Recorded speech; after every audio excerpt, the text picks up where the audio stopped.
some of these countries got together and they say, hey, convince the United States that it's no good, the tariff system is unfair to us.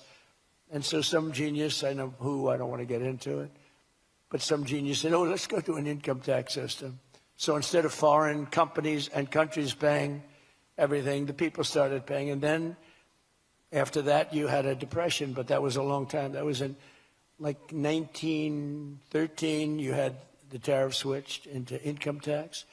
And then in and they like to blame tariffs. You ever notice they blame tariffs? No, they brought tariffs back in 1932. They brought them back to try and save the sucker. But it was in 1929, because a lot of people, you know, the anti-tariff people. Now, an anti-tariff person is a pro-Chinese person, like Coke. This guy's fought me in every election I've ever been in, and I've kicked his ass. He had a lot of tariffs. We did a lot of things. Panama Canal was the single biggest investment, relatively speaking, that this country's ever made. Would be the equivalent of trillions of dollars today.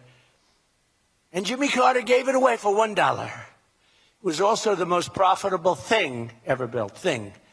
In other words, like buildings or casinos or anything, the most profitable thing ever built was the Panama Canal. Foreign military sales. You know, you have the Supreme Court now going to rule on whether or not we can use tariffs. Can you believe this? A case brought about by people that are China-centric. Foreign-centric, but China-centric. I wouldn't want it if I was China either. You know, China's one of our biggest taxpayers right now. China. Would you ever believe you'd hear that?